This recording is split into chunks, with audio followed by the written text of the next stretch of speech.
Problem solve करते हैं। आपको अपने यूट्यूब चैनल कोड कर लो पर आज सोल्व करेंगे जेएफजी की प्रॉब्लम ऑफ द डे। अपने पास मीडियम लेवल की प्रॉब्लम है जी। सबसे पहले प्रॉब्लम स्टेटमेंट पढ़ेंगे, फिर उसके प्रोज देखेंगे, उसको करेंगे दोनों लैंग्वेज में कोर्स, सी प्लस प्लस में भी और जावा में भी। स्टेटमेंट देखते हैं क्या कर दिया। You are given an array of size and, ठीक है जी। The elements of the array represent n coins, value v1 v2 up to vn, ठीक है जी। You play against an opponent in an alternating way. In each turn, a player selects either the first or the last coin from the row. ठीक है, कोई दिक्कत नहीं है। Removes it from the row permanently and receive the value of the coin. ठीक है, मतलब पहला या लास्ट कॉइन उठाएगा, चाहे मेरी बारी है चाहे ओपोनेंट की बारी है। ठीक है, और जो भी इसकी वैल्यू होगी v1 v2, जो भी इसकी वैल्यू डिफाइंड होगी, ठीक है, वो उसको मिल जाएगी। You need to determine the maximum possible amount of money you can win if you go first. ठीक है, हम जितनी भी जीत सकते हैं अगर हमारी बारी शुरू में हमारी शुरू होती है, पहली बारी हमारी होती है। ठीक है, कितनी हम मैक्सिमम जीत सकते हैं वो हमें बताना है। मैक्सिमम कॉइन कितने कलेक्ट कर सकते हैं, सिंपल सी वो बात है। ये मेन बात है, both the players are playing optimally, है ना।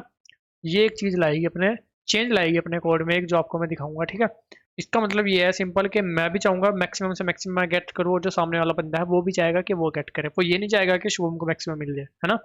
तो सिंपल सा ये बात है। अभी क्या करते हैं, इस वाले एग्जाम्पल को अपना व्हाइट बोर्ड पर लिखते हैं। ठीक है, और उसको समझेंगे। एक एग्जांपल अपने पास ये भी है। एक काम करते हैं, इस वाले को यहीं पे देख लेते हैं, ऊपर वाले को अपना व्हाइट बोर्ड पर लिख लेंगे। ठीक है, यहाँ पर अब देखो चार अपने पास कॉइन है, 8, 15, 3, 7। 22 में मैक्सिमम गेट कर सकता हूँ, 7 और 15 आंसर है। ठीक है, सबसे पहले मैं उठाऊंगा 7। ठीक है, फिर जो ओपोनेंट है उसके पास ऑप्शन बचेगा 8 या 3 उठाने का। अब देखो यहाँ पे आप ध्यान से सोचो, आपके माइंड में क्या आ सकता है कि 8 और 7 में से ना भाई मैं पहले 8 उठा लूंगा। ठीक है, अगर आप पहले 8 उठा लोगे ना तो उसके लिए 15 का दरवाजा खुल जाएगा ओपोनेंट के लिए।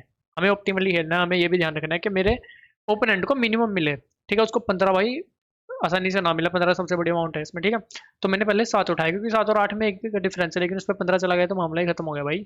ठीक है, अब 8, 15, 3, 15 नहीं खुला है, उसको 8 या 3 में से एक पिक करना पड़ेगा और 15 हमारे लिए ओपन हो जाएगा। ठीक है, वो क्या करेगा भाई, वो 8 पिक कर लेगा। ठीक है, फिर हम क्या करेंगे, हम 15 पिक कर लेंगे। ठीक है, हमारा 7 और 15 22 आंसर हो गया। उस बंदे के पास 8 और 3 अपना 11 ही जाएगा। ठीक है, तो सिंपल सा इस तरह से हमें ऑप्टिमली खेलना है। इस वाले एग्जांपल को व्हाइट बोर्ड पर लिखते हैं, वहां पर और डिस्कस कर रहे होंगे इसको। व्हाइट बोर्ड की तरफ चलते हैं। एग्जांपल अपने पास वो है 5, 3, 7, 10। ठीक है, आंसर क्या है इसका कि मैं पहले ये पिक करूंगा, इनमें से जो ओपोनेंट है वो 7 पिक करेगा, फिर मैं 5 पिक कर लूंगा ओपोनेंट। ठीक है, ये दोनों मेरे रहेंगे, तो 10 + 5 इसका 10 अपना 15 आंसर बनने वाला है। ठीक है, तो अब देखो हमारे पास अप्रोच क्या बन सकते हैं। ठीक है, सिंपल सी बात है, जैसे हम पिछले कुछ क्वेश्चनों में भी करते आए हैं। ठीक है, कल भी शायद, हाँ कल भी अपना रिकर्सन से रिलेटेड ही क्वेश्चन था। ठीक है, उसमें भी हमने क्या करा था, सिंपल हमारे पास यहाँ पर दो चॉइस है कि हम या तो ये पिक करेंगे या ये पिक करेंगे। ठीक है, तो वहाँ पर उसी तरह से खेल लेंगे।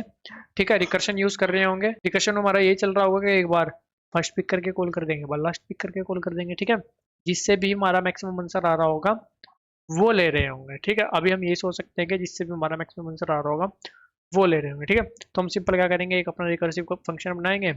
ठीक है, उसके अंदर मेरे पास देखो ये एक एरे तो जाने वाला है, start point 0, and point n-1।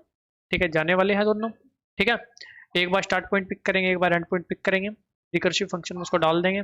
ठीक है, ओपोनेंट की बारी भी सेम ऐसे चलेगी, और जो भी हमारे पास आंसर बनकर आ रहा होगा उसको ले रहे होंगे। ठीक है, बाद में उसको अपना टाइम और स्पेस कम करने के लिए, दोनों चीजें कम करने के लिए अपना मेमोजाइज भी कर रहे होंगे। ठीक है, हम इसमें एक और चीज क्या कर रहे होंगे, देखो हमारा जो कुछ कॉल बन रही होगी किस तरह से बन रही होगी। सबसे पहले जो हमारी कॉल होगी वो होगी 0 एंड -1 भेज देंगे, एरे भेज देंगे। ठीक है, खाली रिकर्सिव की बात करें मेमोजाइज की नहीं। अब जो उसके अंदर हमारी कॉल होगी वो क्या होगी कि एरे ऑफ आई, आई ये है और जे ये है, ये आई है ये जे है, और एक एरे ऑफ जे के साथ। ठीक है, एरे ऑफ आई के साथ मेरे पास क्या कॉल बनेगी, हेल्प फंक्शन मान लेते हैं ये। अब आई वाला अगर मैं पिक कर चुका हूँ तो आई क्या हो जाएगा, i+1। जे ऐसा कैसे रहेगा, एरे ऐसा कैसे रहेगा। ठीक है, और अगर बात करें, अगर मैं जे वाला पिक कर रहा हूँ, लास्ट वाला पिक कर रहा हूँ, ठीक है, तो लास्ट से एक एलिमेंट पिक हो गया, आई ऐसा कैसे, J-1 एरे। ठीक है, अब जो नेक्स्ट बारी होगी ना वो मेरे ओपोनेंट की होगी। ठीक है, लेकिन ओपोनेंट के हमें कोई नहीं चाहिए कि उसके कोई कितने बने, सिंपल सी बात यही है। ठीक है, तो हम सिंपल क्या करेंगे, अपना ओपोनेंट की बारी भी मैं इसी में ही कट करूंगा। कैसे, इसी में कैसे कट करूंगा, अब देखो मैंने i+1 करा, बिल्कुल सिंपल। ओपोनेंट क्या कर सकता है, ओपोनेंट हो सकता है शुरू से उठाए, हो सकता है लास्ट से उठाए। अगर ओपोनेंट शुरू से उठाता है तो i+2 हो जाएगा, हमारी बारी जब दोबारा आएगी तो i+2 होके मिलेगा ना हमें। एक बार तो हमने i+1 कर दिया, एक बार ओपोनेंट ने कर दिया, तो हमारे हमें जो अगली बारी हमारी मिलेगी वो i+2 होके मिलेगी। ठीक है, या फिर क्या हो सकता है कि ओपोनेंट क्या करे, i+1 हमारी तरफ से रहे वो J-1 कर दे। ठीक है, या फिर हो सकता है ओपोनेंट i+1 कर दे, j-1 हमारी तरफ से रहे, या फिर ओपोनेंट भी लास्ट से उठा ले, j-2 हो जाए। ठीक है, तो ये 4 कॉल हमारी बन सकती है एक ही बारी में। ओपोनेंट का भी अपनी कॉल के साथ ही हम खाता निपटा रहे होंगे, ठीक है, क्योंकि ओपोनेंट के लिए हमें कुछ अलग से स्टोर करने की आवश्यकता नहीं है। ठीक है, हमें मेन अपना देखना है कि हम मैक्सिमम कितना कलेक्ट कर सकते हैं अगर वो भी ऑप्टिमली खेले। उसका ऑप्टिमली खेलना जरूरी है, उसके लिए हमें कोड में चेंज कर रहे होंगे। ठीक है, वो मैं आपको समझाऊंगा। चलो अभी कोड की तरफ चलते हैं। ठीक है, सबसे पहले ये अपना रिकर्सिव सोल्यूशन इसका लिखते हैं। अब देखो ये सिंपल, मैं क्या करूँगा, रिटर्न हेल्प फंक्शन यहाँ पे कॉल करेंगे, उसके अंदर मेरा 0i n-1j एरे, सिंपल अभी ये जा रहा होगा। ठीक है, और कुछ नहीं। यहाँ पर आते हैं। ठीक है, इसके अंदर वॉइड नहीं, ये हमें आंसर रिटर्न कर रहा होगा। ठीक है, इंट i इंट j और इंट एरे। ठीक है, आगे जी। अगर ऐसा हो जाता है किसी केस में, इफ बेस कंडीशन में तो लिखनी है i इज ग्रेटर देन रहता है n से। ठीक है, इसका मतलब सारे एलिमेंट पिक हो चुके हैं, सारे कॉइन पिक हो चुके हैं, तो रिटर्न कर जाओ 0। हमारे पास देखो दो ऑप्शन आते हैं, मैं लिख लेता हूँ यहाँ पर। मेरे पास एक तो सम 1 आता है कि मैं i वाला पिक करता हूँ। ठीक है, सम 2 आता है कि मैं j वाला पिक करता हूँ। बिल्कुल सिंपल। अब सम 1 क्या होगा, मैंने आपको क्या कहा कि मैं ओपोनेंट का भी साथ में ही निपटाऊंगा। मैंने सम 1 में क्या है मेरा कि मैंने i वाला पिक किया। ठीक है, अब मैंने i वाला पिक किया, देखो आंसर मैं क्या लूंगा, मैक्सिमम। अभी मैक्सिमम ले रहे हैं। ठीक है, हेलो, अब मैंने i वाला पिक किया तो i+1 तो होगा ही, j एरे। ठीक है, अब ओपोनेंट की बारी आएगी। नेक्स्ट जो ये इटरेशन हो रही है किसके लिए हो रही है, ओपोनेंट के लिए। अब मैं क्या कर रहा हूँ कि ओपोनेंट का काम भी मैं यहीं पर खत्म कर रहा हूँ। ठीक है, ओपोनेंट मेरा क्या कर सकता है, i वाला ही पिक कर सकता है तो i+2 हो जाएगा, या फिर क्या कर सकता है मेरा j वाला पिक कर सकता है ना, i+1 j वाला पिक करेगा तो j-1 हो जाएगा। बिल्कुल सिंपल। सिमिलर काम सम 2 के लिए होगा। ठीक है, सम 2, अगर अब सम 2 किसके लिए है कि मैं जे वाला पिक करूँ तो j-1 तो होगा ही होगा। अगर ओपोनेंट ने भी जे वाला पिक किया, लास्ट वाले से पिक किया तो j-2 हो जाएगा। ठीक है, अगर उसने शुरू वाले से पिक किया तो i+1 हो जाएगा। अब ये देखो, आप ध्यान से देखो, ये वाली कॉल और अपनी ये वाली कॉल है ना, ये वाली कॉल दोनों सेम है, दो बार हो रही है। जब मेमोराइज करेंगे तो ये अपने आप अपने सॉर्ट हो जाएगा, कोई दिक्कत नहीं है। ठीक है, अब इसको ऐसे रहने दो। अब आप कहोगे कि हम यहाँ से क्या रिटर्न करेंगे, रिटर्न मैक्सिमम ऑफ सम 1 सम 2, है ना। हमें फर्स्ट या लास्ट पिक करने के बाद जो भी मैक्सिमम मिला वो हम रिटर्न कर देंगे। ठीक है, अभी आपको इसको चला कर दिखाता हूँ। ठीक है जी, इसको चलाते हैं। ठीक है जी, अभी आंसर 0 आ रहा है। 0 क्यों आ रहा है देख लेते हैं एक बार। 0 इसलिए आ रहा है कि हमें यहाँ पर प्लस भी करना है ना। सम 1 सम 2 में हम array of i array of j ले चुके थे, उसको प्लस करते जो भी यहाँ से आएगा अपने पास होल में से। ठीक है, 17 आ रहा है भाई, आंसर ही गलत आ रहा है यार, ये तो हमारा सही आना चाहिए था ना। अब बाद में टाइम लिमिट आ जाना चाहिए था, लेकिन आंसर गलत आ रहा है। अब आंसर गलत क्यों आ रहा है देखो, हमने क्या क्वेश्चन में क्या आ गया कि दोनों ऑप्टिमली खेल लेंगे। ठीक है, लेकिन हम क्या कर रहे हैं भाई, हम तो इस तरह से खेल रहे हैं कि भाई ओपोनेंट भी हमारे लिए खेल ले, वो हमें कहे भाई तू ज़्यादा से ज़्यादा उठा ले। ठीक है, हमेशा ये मैक्सिमम आंसर ले रहे हैं भाई। ठीक है, मैक्सिमम हमें कैसे मिल जाएगा, जब हमने 10 पिक कर लिया, मान लेते हैं हमने सम वन में हमारा सम वन में हमारा 10 आ चुका, सम वन में तो हमारा 5 आएगा, सम 2 में हमारा 10 आ चुका है। ठीक है, 10 आ चुका है, हमारी ये वाली कॉल होगी।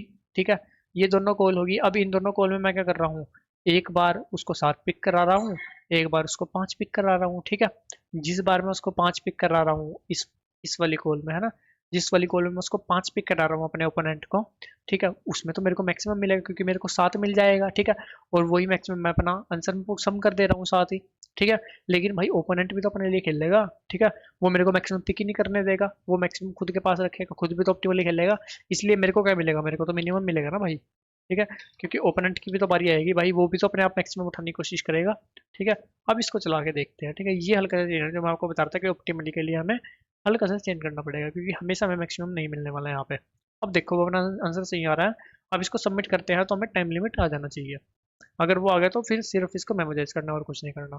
टाइम लिमिट आ गया, अब करते हैं इसको मेमोराइज। ठीक है, अब हमें की लिखना है यहाँ पर भाई, वेक्टर ऑफ इंट, क्योंकि ये और जे हमारे पास दो चीज़ें चेंज हो रही है। ठीक है, तो डीपी साइज क्या रहेगा एन क्रॉस एन का, वेक्टर ऑफ इंट। ठीक है, एक बार एक काम करते हैं यार, यहाँ पे ना इंट का नहीं भाई, लॉन्ग लॉन्ग का बनाते हैं। ठीक है, क्योंकि आंसर ना हमारा लॉन्ग लॉन्ग में जा रहा है भाई। इसको करते हैं पहले अपना कॉपी। ठीक है, यहाँ करते हैं इसको पेस्ट। अब वेक्टर ऑफ इंट जो डीपी है, इसको यहाँ पर भी अपना गेट कर लेते हैं हम बाय रेफरेंस, मेमोराइज कर रहे हैं, कुछ नहीं कर रहे, ठीक है। यहाँ से इसको पास कर देते हैं, ठीक है। सिमिलरली यहाँ से भी ये पास हो जाएगी, यहाँ से भी ये पास हो जाएगी, ठीक है जी। यहाँ से भी पास हो जाएगी और यहाँ से भी पास हो जाएगी। किसी केस में अगर मेरे पास ऐसा होता है if d p of i of j, जैसा किस केस में होगा, ये देखो आप i+1 j-1 यहाँ से को फेंक रहे हैं, यहाँ से भी फेंक रहे हैं। जब ये वाला सॉल्व हो चुका होगा तो इस वाले के लिए तो उसको पहले आंसर मिल जाएगा ना, सेम i+1 और j के लिए, है ना। तो अगर नॉट इक्वल टू होता है -1, ठीक है, तो रिटर्न कर दो d p of i of j, बिल्कुल सिंपल, ठीक है। यहाँ पर करंट के लिए आंसर में अपना उसको पुट भी कर दो, ठीक है। एक बार अब इसको चला कर देखते हैं, हो सकता है अभी कुछ ऊपर नीचे कहीं पे कुछ लिखना भूल गया डीपी वगैरह, देख लेंगे, कोई बात नहीं। पहले चला कर देखते हैं इसको, सही चल रहा है, सबमिट करते हैं। सेम पैटर्न में जावा कोड भी लिखा हुआ, अगर ये सबमिट होता है तो आपको वो भी एक्सप्लेन करता हूँ।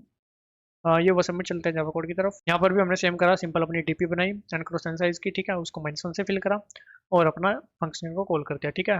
बेस कंडीशन डाली, जब भी आई ग्रेटर देन इक्वल टू हो जाएगा जी, मतलब सारे कॉइन उठ गया, ठीक है। रिटर्न 0 कर दिया। अगर कोई सब प्रॉब्लम हमारी सोल्व हो चुकी है तो रिटर्न करा अपना जो भी उसका सोल्यूशन होगा, जो भी इसका आंसर होगा वो, ठीक है। दो अपने केसेस के लिए एरे ऑफ आई और एरे ऑफ जे अपना सम 1 सम 2 में स्टोर करें, ठीक है। उसके बाद सम 1 के लिए कॉल करा, मिनिमम मैंने आपको बताया कि इसलिए लगाया क्योंकि सामने वाला बंदा भी ऑप्टिमली खेलेगा।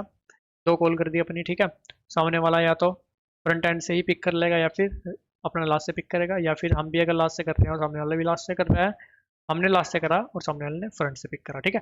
सिंपल सा ये रहने वाला है। उसके बाद अपना मैक्सिमम जो भी इन दोनों केस से हमें जो भी मैक्सिमम मिलने वाला है वो अपना आंसर आ जाएगा जी, ठीक है। इसको भी आपको सबमिट करके दिखाता हूँ, टाइम और स्पेस अभी इसका डिस्कस करना रहता है, ठीक है। वो भी लिखते हैं, एक बार ये सबमिट हो जाए अपना, हो जाना चाहिए ये भी सबमिट, कोई दिक्कत वाली बात नहीं है। तो ये भी अपना वो सबमिट, अभी टाइम और स्पेस देखते हैं, ठीक है। स्पेस का लग रहा है भाई एन करो सेन, इससे ज़्यादा यूनिक केस अपने नहीं बन सकते, बनेंगे तो हमारे पास पहले उसका सोल्यूशन पड़ा होगा। तो टाइम भी अपना क्या लग रहा होगा, एन करो सेन, ठीक है। टाइम और स्पेस अपना लिखते हैं जी। सबसे पहले जो अपना टाइम है वो लगेगा g of n cross n, space कितना लगेगा, स्पेस भी सेम लगेगा, ऑफ एन क्रोस एन, ठीक है जी। और गाइस दोनों कोड का लिंक आपको डिस्क्रिप्शन में मिल जाएगा, अपने लिंक इंस्टाग्राम का लिंक भी मिल रहा होगा, चाहो तो वहाँ जाकर भी आप कनेक्ट कर सकते हो। किसी प्रकार का डाउट हो कमेंट सेक्शन में पूछ सकते हो, वीडियो अच्छी लगी तो लाइक सब्सक्राइब भी कर सकते हो। मिलते हैं आपसे अगली वीडियो में, तब तक के लिए धन्यवाद।